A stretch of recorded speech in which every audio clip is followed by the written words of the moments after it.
Olá, estamos começando agora um programa da série Consciência. O assunto de hoje é Química Moderna. Sejamos francos, para a maioria dos alunos do ensino médio, a disciplina de Química se identifica muito mais com fórmulas e cálculos do que com fenômenos ligados às suas vidas. Daí, para a perda da motivação, é um passo. E é justamente nesse sentido que professores de Química entraram em cena e, com muita criatividade, estão conseguindo resultados altamente expressivos. Para conversar conosco sobre o ensino de Química Moderna, nós convidamos os professores Cláudio Luiz Nóbrega Pereira, professor de Química do Centro de Ensino Médio número 3, de Ceilândia, Distrito Federal, Ricardo Gosch, professor do Instituto de Química da Universidade de Brasília, e Roberto Silva, também professor do Instituto de Química da Universidade de Brasília. Com vocês, a Química Moderna sob um outro olhar.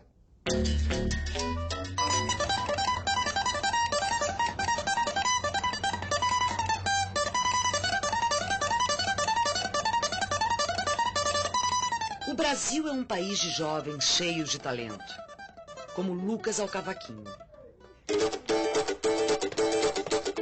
Mas para que toda essa habilidade possa florescer, é preciso estimular a curiosidade e o interesse em aprender. Não importa a disciplina, esse é o papel do educador. Incentivar o jovem a pensar e agir, a experimentar sem medo de errar. É questão de curiosidade. Não, deixa eu ver aquilo ali, como é que será que aquilo ali funciona? Qual o resultado que aquilo ali vai dar?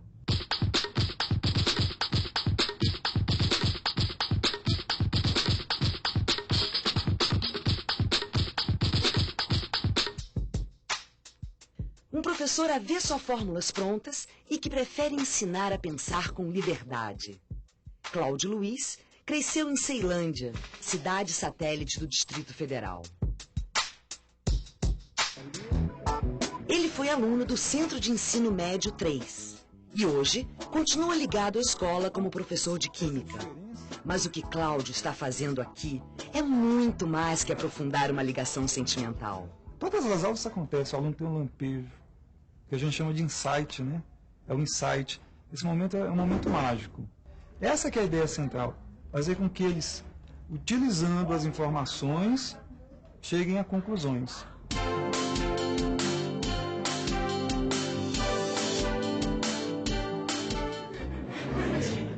Tá, a gente vai começar falando dos conceitos de ciência, tá?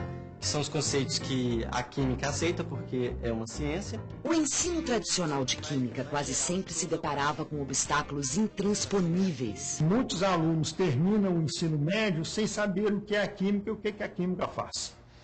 Então é difícil você gostar de uma ciência que você não sabe o que ela é, o que ela se propõe, o que ela veio.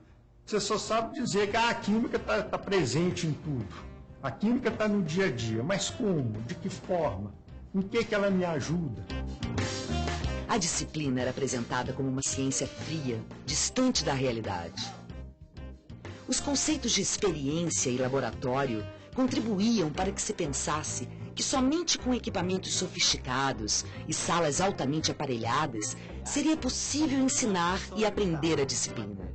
É a forma como ela se apresenta para a gente aqui no laboratório. O exemplo aqui do Erlenmeyer com essa solução. Não foi à toa que a tabela periódica virou uma espécie de bicho-papão. Para eles, assim, a figura da química é a tabela periódica e decoreba e fórmula e só chatice para eles. No ano passado eu não prestava atenção em uma aula. Eu não gostava de química, seriamente, eu detestava.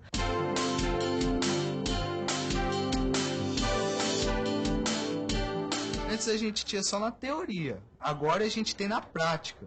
Então eu vou sintetizar aqui uma espuma.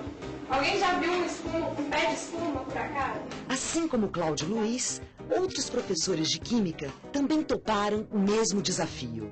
Eles se deram ao trabalho de identificar e criar uma série de experiências com a marca da criatividade. Tudo muito simples e instigante. Essas experiências podem ser realizadas até mesmo sobre a mesa do professor. Então tudo que tem uma percepção visual bem grande eles gostam, né? Experimentos que mudam de cor chamam muito mais atenção. que tem reações assim de crescimento, né, que foi o caso da espuma. As propriedades físicas quando mudam, quando estava líquido, fica mais sólido, fica mais pastoso. E também quando a gente promove a interação professor-aluno, não fica só um professor assim repetindo aquele bando de teoria, aquelas coisas chatas que é o que eles não gostam de decorar. Talvez viesse a ser mais cômodo ser um professor tradicional, apenas dar aulas expositivas. Mas isso é ledo engano. Tem uma característica de todo experimento, né? Não só do experimento, mas de toda atividade, mesmo que seja um filme, não explicar antes. É primeiro saber o que é que eles conhecem sobre determinado assunto. E segundo, a ciência é assim. A gente não sabe o que é que vai acontecer. E normalmente, quando se faz um experimento, a gente não sabe onde vai chegar. E aí até uma coisa engraçada. A história da ciência é cheia de acertos. Mas muitas vezes os acertos que nos passam foram os erros. Então o cientista ele pega um erro e diz, olha, eu queria chegar aqui, o que não é verdade. E ciência não é isso. Ele tem um jeito de explicar diferente dos outros. Tem dúvida e ele percebe que as pessoas têm dúvida, mas ninguém levanta a mão para perguntar, entendeu? Ele explica de novo e faz com que a aula fica simples para as pessoas perguntarem. Quando a gente olha assim, parece complicado, mas quando o professor explica assim, é a coisa mais simples do mundo.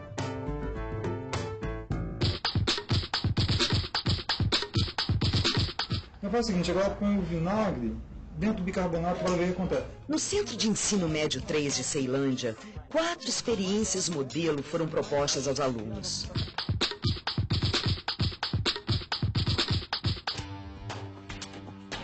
Uma manchete de jornal foi o gancho para discussão em sala de aula. Quais os efeitos do novo percentual de álcool sobre os motores? Quem ganhava e quem saía perdendo com a mudança? Será que a gasolina dos postos realmente segue os teores previstos na lei? A gente vai despejar, né? Vai misturar água com a gasolina. Agora eu faço uma pergunta para vocês. Eu vou colocar a água na gasolina ou a gasolina na água? A água na gasolina. Tá, mas por quê? Então vamos fazer um experimento para a gente tentar entender aí?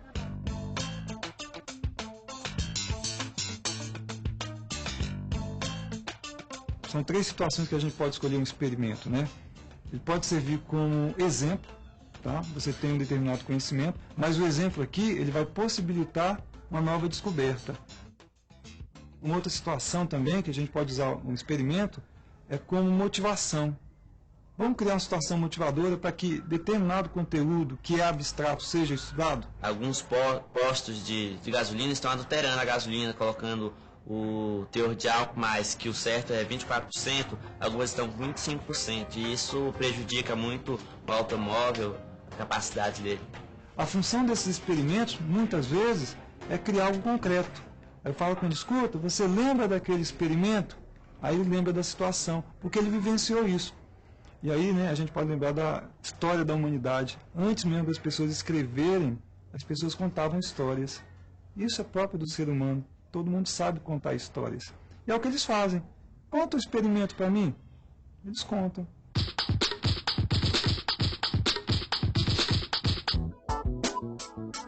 No mundo regido pelo consumo, uma outra atividade proporcionou aos alunos discutir sobre a qualidade e os efeitos dos produtos vendidos nos supermercados. No foco das atenções, o detergente caseiro. A gente vai estar testando a qualidade de detergentes. Se é um sucesso comercial, tem muita gente ganhando dinheiro, tá certo? E aí a gente pode saber que detergentes são melhores ou piores do que o outro. A gente vai comparar o A e o B, e a gente vai tentar saber aí, através do volume de espuma, qual deles é melhor. 5 minutos e 40 segundos. Então, pessoal, olha só, o que a gente viu? Quais são os registros que a gente tem? O volume dos 2 detergentes. No início eram diferentes, parecidos? O volume era parecido. O volume foi da mesma altura, né? Então a gente atingiu aqui quase o final da proveta, né? Hein, Lucas, e o tempo aí? Foi o mesmo para os dois? Não, o tempo nos dois teve diferença.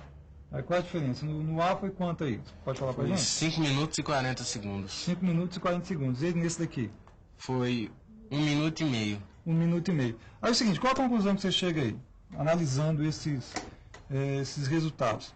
Se eu te perguntasse, qual desses dois é o melhor detergente? Com certeza eu optaria pelo que tem a consistência mais mais resistente, né? Do que o que em menos tempo ficou com a espuma, vamos dizer que rala, muito espaçosa. Bem menos tênue, né? Esse aqui, a espuma foi mais consistente. Exato. Agora, só para te provocar. E se você fosse um ambientalista? A gente viu que essa espuma aqui dura mais tempo. Certo. E se a gente pensasse nos efeitos disso aqui na natureza? Qual seria o melhor? Questão do detergente, serve para lavar louça e tal, mas pode afetar a natureza. Isso depende do ser humano, né? Questão do mau uso ou bom uso. Então, o nosso problema inicial é tentar descobrir do que são feitas as coisas, né? Para entender a estrutura da matéria, Cláudio e os alunos utilizam feijão, sal e água. A gente colocou feijão dentro do copo e depois colocamos sal. E houve um aumento do volume do material total? Não, ficou ali em cima dos 100 ml. Como é que cabe tanto material ali dentro de 100 ml? Porque existe espaço vazio aonde? Entre os grãos de feijão, não é isso? Será que ainda consigo colocar alguma coisa aí dentro, tá? Sem que passe dos 100 ml? Água. Será que dá para botar água? Dá. Tá? Vamos tentar então? Como é que a água entrou aí nesse meio? E tinha espaços dentro do feijão e sal. Você acha que ainda tinha espaço? O sal se dissolveu. O sal se dissolveu? O sal se dissolveu, né? Mas como é que o sal se dissolve na água? Se vocês lembram, né? Um dos trabalhos do químico é diferenciar materiais. As densidades da água e do álcool podem ser comparadas utilizando dois recipientes iguais, com quantidades iguais e uma simples tampa de caneta esferográfica. Vocês concordam que eu posso usar essa propriedade, a densidade, para diferenciar dois líquidos? Tá bom? Então eu não preciso colocar mais nem o álcool e nem a água na boca. Basta usar dois objetos de densidades iguais, que pela diferença de densidade dos líquidos, a gente diferencia esses dois materiais. O que será que acontece se eu colocar um objeto dentro da água e o outro dentro do álcool? Bora ver. Faz aí, Lucas. A tampinha afunda porque o álcool é menos denso que a tampinha. Você viu, né, que a tampinha flutua na água porque ela é menos densa do que a água. E no caso do álcool, ela afunda porque é mais densa. Estamos desenvolvendo um conjunto de experiências, né, que os professores podem realizar em qualquer escola desse país, né? São experiências simples, né, utilizando reagentes e materiais disponíveis no comércio local. Muitas dessas experiências os alunos podem fazer em casa, levar os resultados para a escola para discutir com os colegas, com os professores. Vocês têm exemplo de materiais que se dissolvem? Sal. Sal se dissolve na água. Alguém já fez suco? Suco, né? Suco se dissolve na água, né?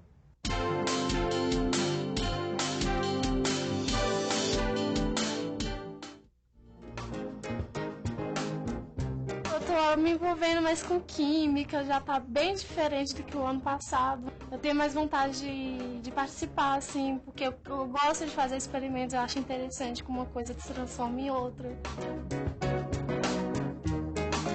Já enxergo as coisas de um outro modo, né? Com as aulas aqui que o professor Cláudio tem ensinado pra gente, a gente tem aprendido cálculos, experiências, novas formas de observar, né? No caso de você saber usar os produtos até consigo mesmo, em casa, na escola.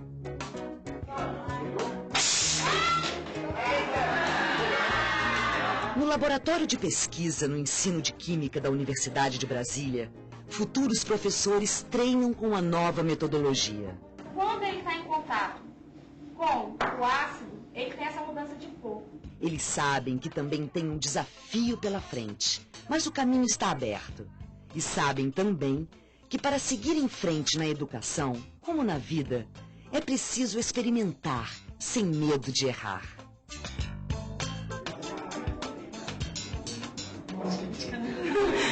Quando eles vão para a aula de laboratório, eles parecem que estão em outro mundo, porque eles saem de uma coisa assim, aquela coisa bem teórica, tá? Eles saem para a experiência. Então eles veem que a química não é aquele bicho de 7 cabeças que todo mundo tem medo, porque eles conseguem alcançar justamente com o professor Cláudio, com o experimento dele. A gente vê lá os resultados. Os alunos, muitas vezes, quando respondem, eles não copiam mais o que está lá no livro, não é mais um processo de memorização. Eles colocam o que eles viram. Nós temos que trabalhar no sentido de valorizar a escola pública. A escola só vai melhorar, o ensino só vai melhorar nesse país se os professores, no seu coletivo, lutarem por isso.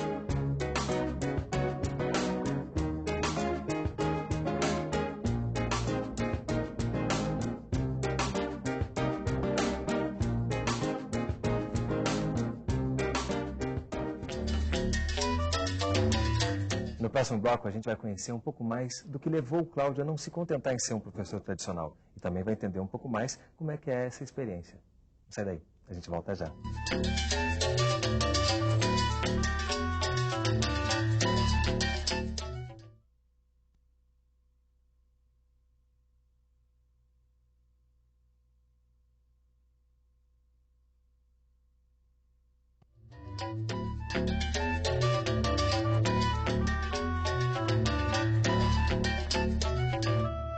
Bom, estamos de volta com o programa da série Consciência, falando sobre Química Moderna, com os professores Cláudio Luiz, Roberto Silva e Ricardo Gosch. Bob, para a gente entender um pouco melhor essa parceria da Universidade de Brasília com o Centro de Ensino Médio, como é que se dá essa troca entre academia e escola?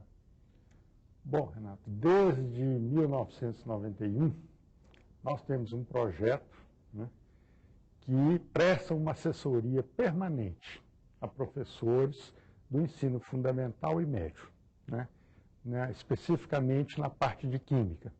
Então, nessa assessoria, nós discutimos problemas que os professores enfrentam na sala de aula, né, sejam eles de qualquer natureza, envolvendo experimentos, desenvolvimento de novas metodologias, a leitura de textos, de tal forma que o professor sinta que ele tem na universidade um parceiro, né? Uma pessoa que pode discutir com ele os problemas que ele enfrenta na sala de aula. Cláudio foi aluno do Bob, foi ex-aluno do Centro de Ensino e ex-aluno da Universidade de Brasília, né? Como é que foi esse trabalho junto com o professor? Bem, isso é um trabalho longo, né? Então, nesses 12 anos aí de profissão, eu comecei a trabalhar e estava estudando, né? Iniciei minha carreira como professor e ainda fazia faculdade. Então, esse período de formação, junto com o período de trabalho, ajudou na reflexão, né? E nisso a universidade sempre se mostrou aberta, né? Mesmo quando eu terminei o curso. Então, nos problemas que foram aparecendo, a gente sempre tem um braço amigo, digamos assim, né? Alguém que possa lá ajudar e, de certa maneira, assim, às vezes não só tirar dúvidas, né? Mas até ajudar a fazer questionamentos, né? Propor questionamentos que muitas vezes em sala de aula a gente não percebe. Então isso acaba sendo fundamental, essa parceria. E você levar isso para a escola onde você estudou também é importante, né? Claro que sim, né? Isso acaba facilitando muito o trabalho. Porque é difícil a gente estar lidando com um problema e não conseguir solucioná-lo, né? Então quando a gente encontra um apoio e a partir dele a gente consegue resolver esses pequenos problemas, se torna muito mais prazeroso, né? E nessa parceria do UNB, quando vocês fazem esses treinamentos, esse ensino continuado com os professores, existe alguma maneira de estimular essa inquietação, né, de colocar essa motivação, essa sementinha da motivação nesses professores do ensino médio? Bom, primeiramente nós não trabalhamos na perspectiva de treinamento, né, tal qual se costuma falar nos cursos de formação continuada. A verdade é que nós tentamos, como disse o professor Cláudio, clarificar a análise crítica dos professores em relação à sua própria prática. Nesse sentido, nós vamos ao encontro até do que o Paulo Freire, né, que é um educador referência para nós no país, fala sobre a questão da reflexão crítica sobre a própria prática. E aí, com essa perspectiva, a gente auxilia os professores a problematizarem as coisas que acontecem no dia a dia e, nesse sentido, começarem a desenvolver soluções para os próprios problemas que eles vivenciam no dia a dia e muitas vezes nem têm consciência deles. E dentro desse ponto de vista, então, a realidade de cada escola é muito importante, né, para esse trabalho desse professor. Quais são os desafios que você encontrou na realidade da sua escola? Bem, a primeira questão é a motivação do aluno para estudar, né? Então, como a gente vê lá no próprio vídeo, aquele aluno, o Lucas, né, ele toca muito bem. E hoje ele já ganha aí fazendo festinhas, né? Um dinheirinho que eu até acredito daqui a alguns anos vai ganhar até mais do que eu. Assim. Então, como é que você motiva um aluno desse para estudar? Ele já tem muita coisa interessante para fazer. E aí o desafio fica sendo mostrar que a química também é algo muito interessante. Né? E nesse ponto, então, você pode partir do que o próprio aluno já tem de conhecimento de química, muitas vezes que nem sabe, né, dentro do que ele vivencia no cotidiano e tal. Exato, eu acho que a ideia sempre é essa, né? O que o aluno já tem, você usa como esse ponto de partida, né? E aí ele fazendo uma reflexão sobre o que ele já conhece, ele acaba se interessando por se aprofundar, né? A gente valoriza o que ele sabe. Né? E aí a gente até, né, pega o que o professor Gaucho falou, né? A ideia de treinamento que sempre se discute da academia, né? Não é treinamento que a gente vai lá atrás, quando eu vou começar com o professor Bob. Eu tenho o meu problema. Se fosse um treinamento, ele estaria dizendo, para resolver tal problema, você faz assim. Não é o caso, né? Mas, quando a gente até faz alguns cursos, a gente vai estudando, vai lendo e vai percebendo que aqueles problemas que nós temos, tem algumas soluções, tem alguns caminhos que podem ser encontrados, né? E aí a gente vai errando, vai tentando e vai formando o próprio caminho. Você falou, a gente vai errando, e na matéria fica muito claro que vocês encaram o erro como parte do processo de ensino. Né? Isso para os alunos, em determinado momento, não é estranho? Essa possibilidade de errar? Eles não reagem a isso de uma maneira interessante? Ah, sim. Constantemente, né, eles acham isso estranho, a possibilidade de errar. Primeiro que eles veem o professor como alguém que nunca erra. Aí eu já quebro isso aí, mostrando que os exercícios eu primeiro faço em casa, erro em casa, depois em sala de aula a gente tenta mostrar qual é o caminho mais fácil, né? Mas que eles certamente vão errar. Isso é óbvio e acho que o erro faz parte, né? E que a gente tem duas possibilidades então. Como é que eu me aproveito desse erro para poder melhorar o meu trabalho? Ou então, o que eu posso fazer para evitar esse erro? Né? E aí, eu retomando, né, alguns experimentos que a gente acha assim, que era interessante, na verdade, na primeira vez que eu tentei fazer, deu errado. Mas aí o erro saiu mais interessante que o próprio experimento. Né? E isso, então, a gente vai repetindo e agora parece que eu tinha imaginado aquilo no primeiro momento, que não foi verdade. Bacana. E aí, como é que se dá esse constante diálogo, essa realimentação o tempo inteiro? Como é que a universidade recebe essas experiências que já vem acontecendo quando se aplica nas escolas de ensino médio? A discussão se dá, conforme o professor Cláudio disse que faz com seus próprios alunos, nós também trabalhamos na mesma perspectiva. Nós exploramos exatamente aquilo que o professor já traz do seu dia a dia, aquilo que o levou a buscar a universidade, e nós buscamos problematizar juntos, no sentido de, tendo mais clareza dos problemas realmente envolvidos, a gente trabalhar juntos na definição de soluções, ou seja, a perspectiva não é a universidade trabalhando para os professores, mas o laboratório de pesquisas em ensino de química trabalhando com os professores na construção de um conhecimento que se refere à prática docente do dia a dia do contexto escolar. O que deixa bem claro, então, que não há receita. Né? Cada experiência é uma experiência, cada realidade é uma realidade, e isso tem que ser levado em conta para que esse processo de ensino-aprendizagem seja efetivo. Corretamente. Uma das coisas que nós discutimos muito no curso de formação de professores, né, tendo em vista que a maioria dos alunos ainda não é professor, né, então um aspecto que nós procuramos enfatizar bastante é essa relação que nós temos que manter com a escola. Quer dizer, é fundamental que a primeira coisa que o futuro professor tem que conhecer é a escola, o seu ambiente, quem são os seus alunos, em que contexto essa escola está inserida, quem é a comunidade, quem é o diretor, quem é o funcionário, quem é a copeira, a faxineira, o que ela faz. Quer dizer, esse coletivo é importante. Quer dizer, a faxineira, a copeira, ela tem que perceber que ela é uma pessoa importante na educação nesse país. Não é só o professor, só o diretor, ou só o coordenador.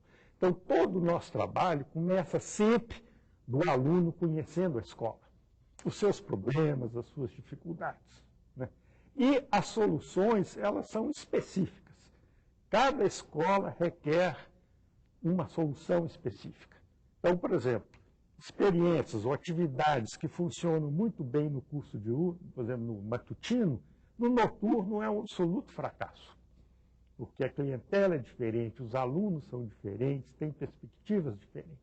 Então, o professor tem que ter essa sensibilidade, né, de perceber com que clientela ele lida. Perceber o universo onde ele está inserido para ir buscar soluções próprias. Soluções próprias para aquela realidade.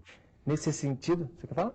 Sim, só então é isso que nós chamamos de clarificar, né, o contexto e problematizar com o professor. Porque se ele não percebe o contexto no qual está inserido, ele não tem clareza das variáveis envolvidas. Então ele restringe as variáveis, às vezes, só a aula de química e despreza as variáveis fundamentais que estão no contexto onde ele está inserido, que é o que o professor Bob colocou agora. Bom, a partir disso, a gente pensa no principal objetivo desse projeto, que é como é que essas experiências vão ser replicadas nas várias escolas de ensino médio no país. O que você tem a dizer em relação a isso? Você acha que isso é possível? Quais são as dificuldades que você vê? Eu primeiro já começaria com a palavra projeto, né? Essa palavra está tomando um tamanho muito maior do que a gente tinha no início. Eu tenho um colega na escola que brinca, daqui uns dias a gente vai ter que fazer projeto para abrir o portão da escola, né? Então, eu acho assim, primeiro, não é um projeto, né, isso que eu faço. As aulas de laboratório são apenas um instrumento que eu utilizo para ensinar determinados conhecimentos da química. Assim como eu poderia estar usando um vídeo, levando os alunos na biblioteca para dar uma olhadinha numa enciclopédia, né, em uma revista, alguma coisa desse tipo. Tanto é que aquelas aulas acontecem no espaço de aula que está planejado para o bimestre, né? São 20 aulas para desenvolver o conteúdo, então dessas 20 aulas eu pego algumas para trabalhar no experimento. Eu não sou um professor só de laboratório, como em algumas escolas acontece em termos de projeto, né? Aquilo ali é uma aula de química, né? Estou ensinando química e naquele momento usando um experimento. Até tem alguns daqueles experimentos que na maior parte das vezes acontecem em sala de aula, por exemplo, da densidade, né? Não há necessidade de se deslocar todos os alunos, nem que todos façam. O experimento por si só já está chamando a atenção, e em sala de aula isso é o suficiente, porque a questão ali é a discussão, né?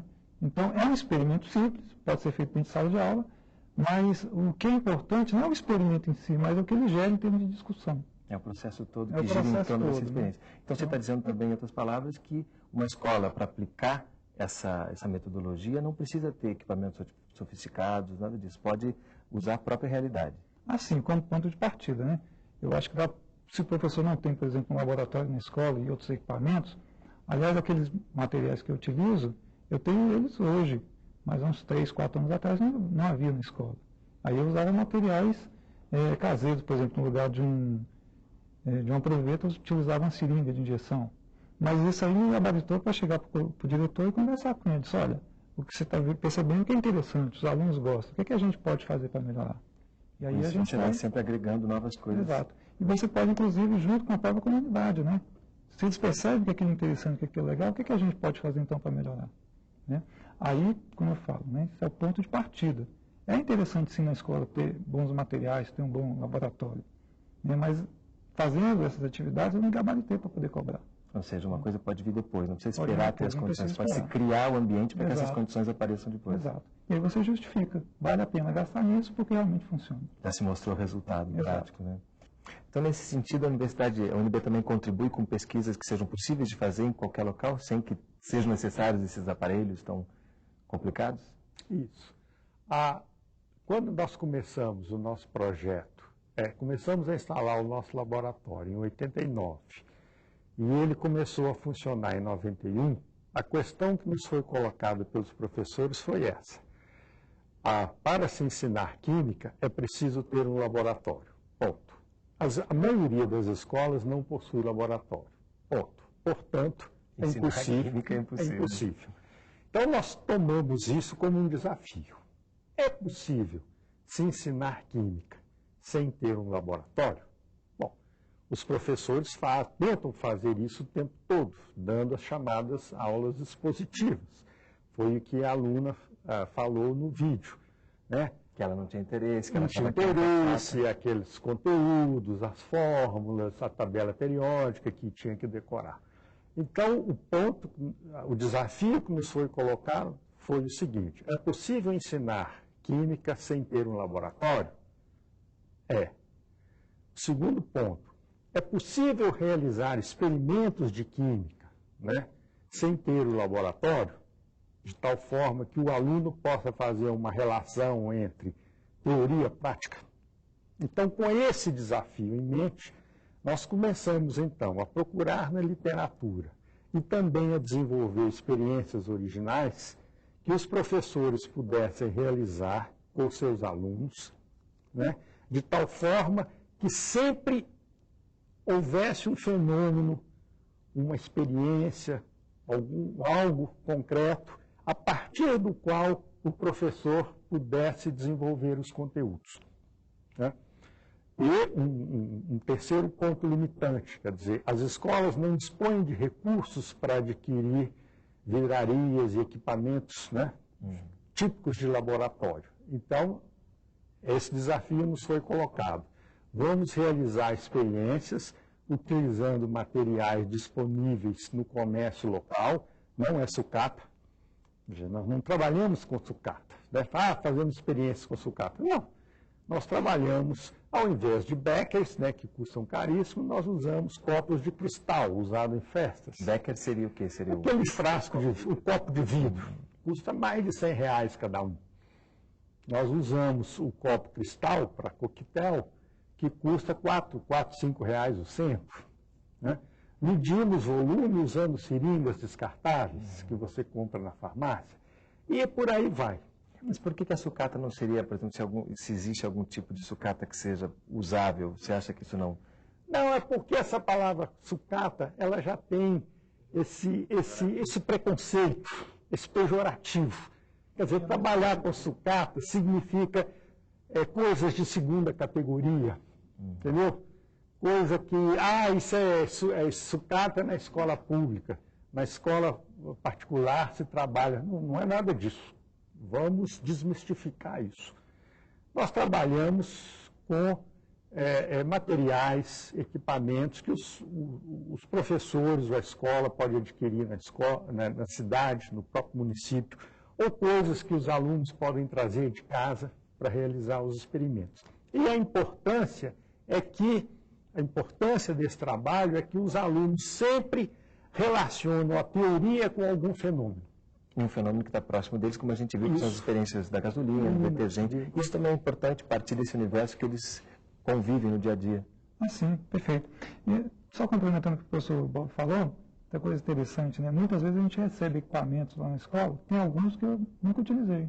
São equipamentos que são caros, né, mas estão lá parados. Isso porque não atende as minhas necessidades, os problemas que eu tenho para resolver. Né? Aí, voltando à questão dos materiais do dia a dia, acaba assim, sendo interessante porque, de certa maneira, você também trabalha a criatividade com o aluno, né? Que é um outro elemento que faz parte aí do processo de educação. Então, você está passando conteúdo de química, mas também está fazendo com que eles aprendam a trabalhar o pensamento lateral, né? Utilizar coisas que não são tão comuns para resolver problemas. E eu acho que, no final das contas, até que... Imagina assim, se aprender química, nossa, eu vou ficar muito feliz. Mas se eles aprenderem a resolver os problemas que eles vão ter que enfrentar pela vida, esse é o meu maior objetivo.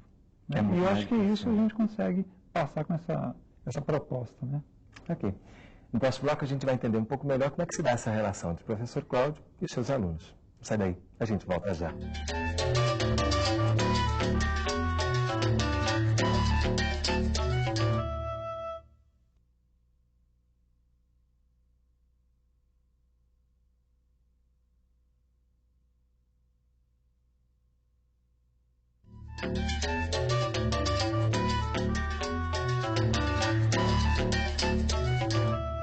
Estamos de volta com o programa da série Consciência, falando sobre o ensino de Química Moderna, com os professores Cláudio Luiz Nóbrega Pereira, professor de Química do Centro de Ensino Médio número 3 de Ceilândia, no Distrito Federal, Ricardo Gosch, professor do Instituto de Química da Universidade de Brasília, e Roberto Silva, também professor do Instituto de Química da Universidade de Brasília.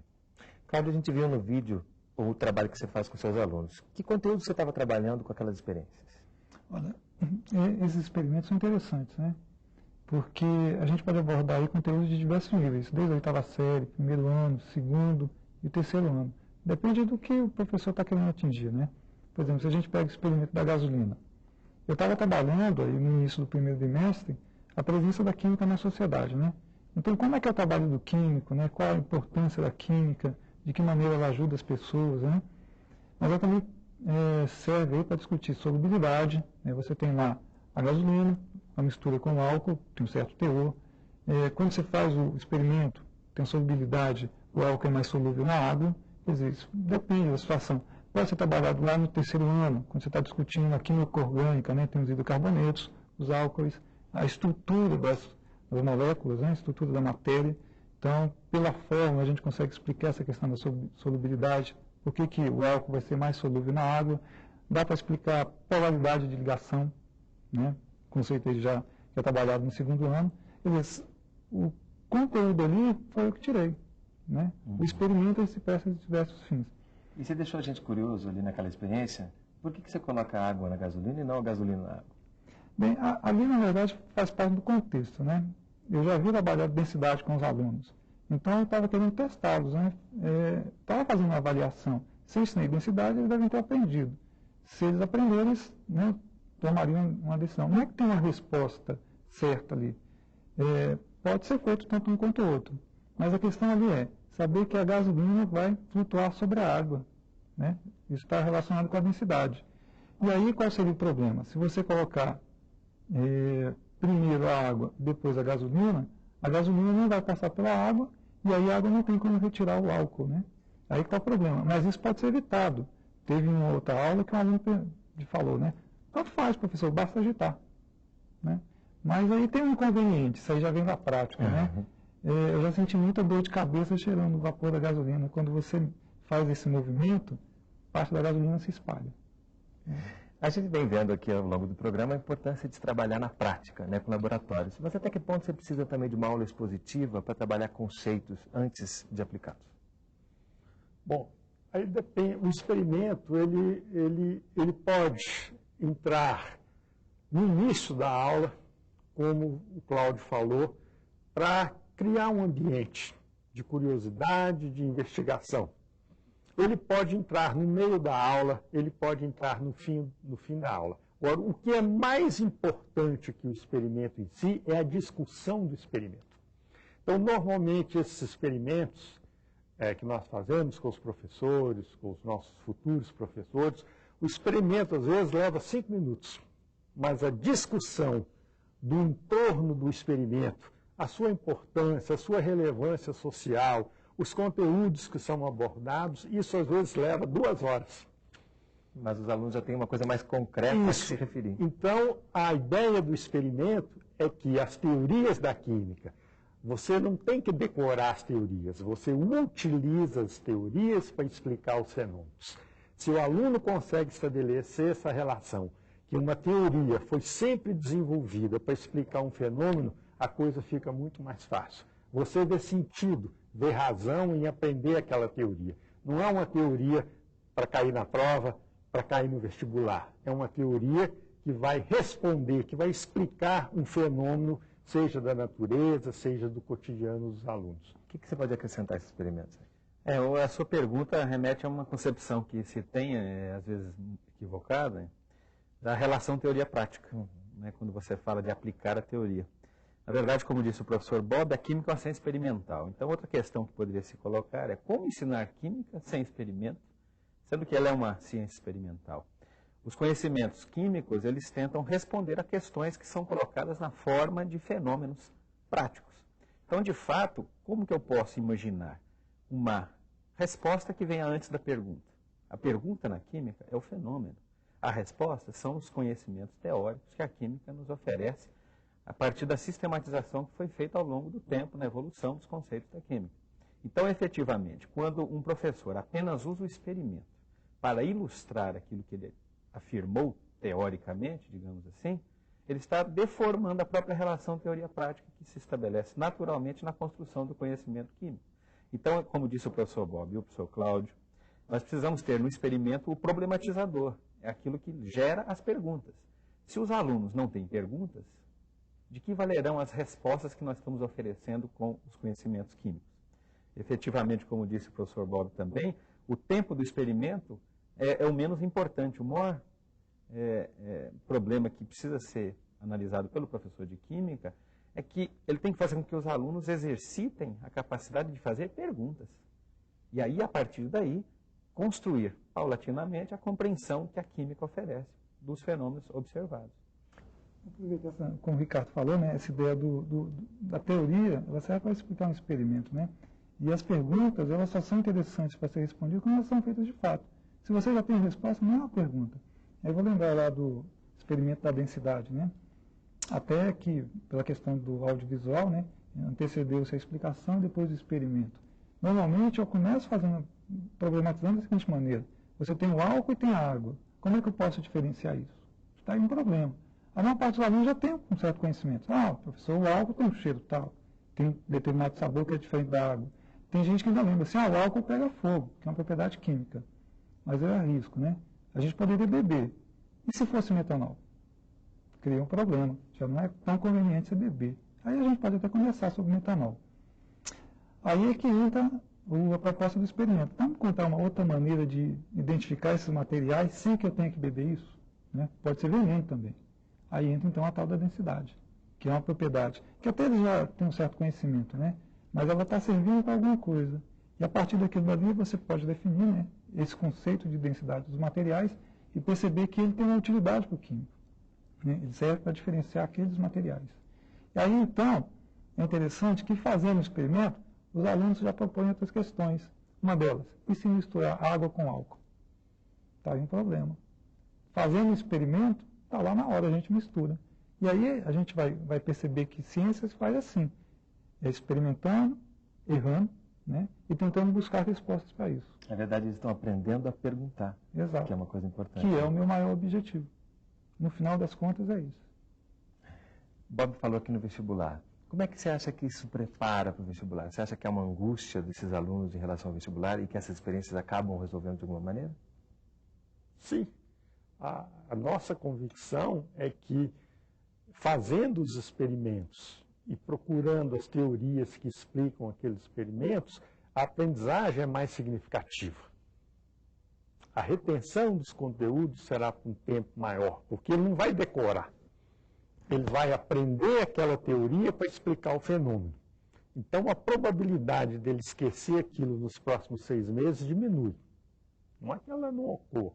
Ela diminui. Então, acreditamos e temos convicção disso, e temos resultado disso, porque os alunos, como o próprio Cláudio afirma, eles se interessam mais pela química. O vídeo deixa claro isso também, então, no depoimento deles. De fato, nós ensinamos química e não preparamos alunos para vestibular. Né?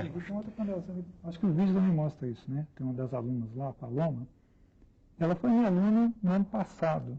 Ela foi para uma outra escola porque acreditava-se que nessa escola, que porque tem um ensino tradicional, trabalha bastante a memorização, alunos enfileirados, né? Então o professor fala, o aluno escuta, acreditava-se que naquela escola ela estaria se preparando para o vestibular. Pela conversa que eu tive, eu lembro disso muito bem, a aluna era brilhante. Ela tinha prazer pela ciência, ela já fazia isso da oitava série, ela gostava de estudar. Ela foi para uma escola que tinha um ensino tradicional. Ela voltou dizendo que eu odiava. E aí, um aluno que você está preparando para o vestibular, vem depois te dizer, eu odeio isso. Qual foi a vantagem que você ganha com isso? Eu acho assim, pelo que eu tenho percebido ao longo dos anos aí, o aluno que vai para a universidade, ele vai independente do professor. Porque para estudar, ele dá conta de fazer isso. Depois vai ter um cursinho. Eu tento despertar essa paixão neles, né? Para ficar acordado, além de meia-noite, estudando, tem que estar apaixonado por essa ciência. E aí é o seguinte, é uma das grandes áreas, né? Existe emprego na área de química, o professor de química está faltando. E por que as pessoas não procuram fazer isso? Está faltando emprego para todo mundo, por que não estudar química e ter um emprego nessa área?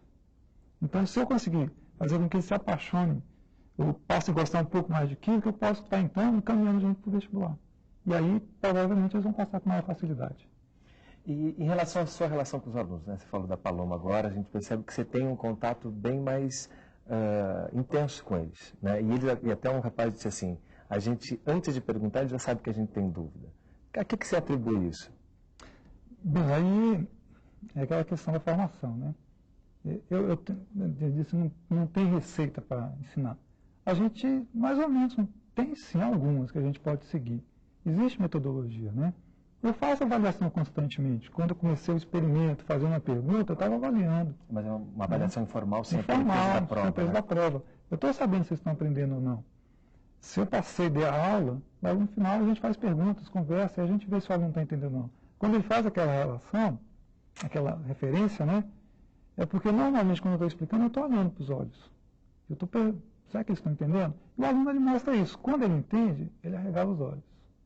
Quando ele não entende, ele se fecha. E aí você faz a pergunta imediatamente. Escuta, entendeu? Como é que é? Não, sim. Aí eles vão dizer que sim, né?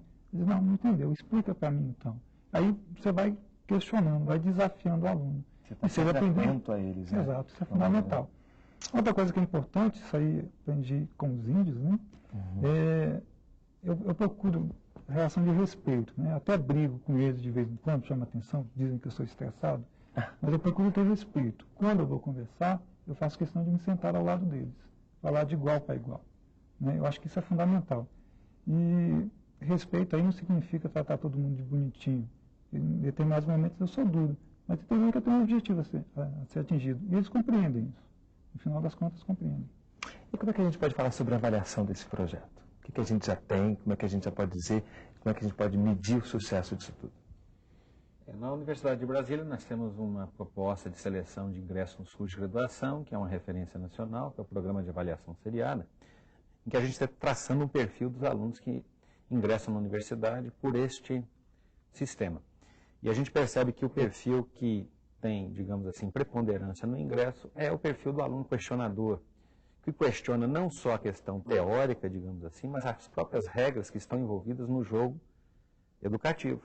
Essa questão do respeito, dos valores, leva à universidade alunos mais críticos, que cobram maior qualidade de ensino, que não se contentam com submissão passiva na aprendizagem, mas ao contrário, esperam que os professores discutam os porquês, porque já foram trabalhados dessa maneira desde o ensino fundamental. Então, experiências como a do professor Cláudio, elas só tendem a ser bem-sucedidas. Por quê? Porque nós estamos formando pessoas para questionar, e não é possível imaginar uma cidadania exercida com passividade, com submissão.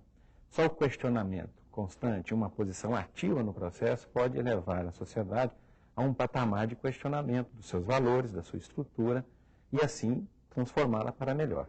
E aí nisso a gente também está valorizando, transformando o ensino público para atingir esses objetivos. Né? Exatamente, o ensino público. Nós temos um exemplo, o professor Cláudio veio da escola pública, está trabalhando na escola pública, tem um compromisso com a escola pública, e nós somos uma universidade pública, investindo também no ensino público com todo o nosso empenho, com a nossa convicção de que o ensino público é sim um ensino de qualidade, se estiver permeado por propostas como a do professor Cláudio e não estiver preso a situações de adestramento para a realização de uma prova de vestibular. Ou seja, a química para nós é um meio e não um fim em si mesmo. Nós pretendemos educar por meio da química e não formar químicos.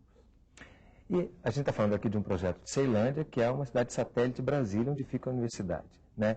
E se tiver caso de outras escolas, outros professores que se interessaram, como é que eles fazem para ter acesso ao UNB? Isso é possível?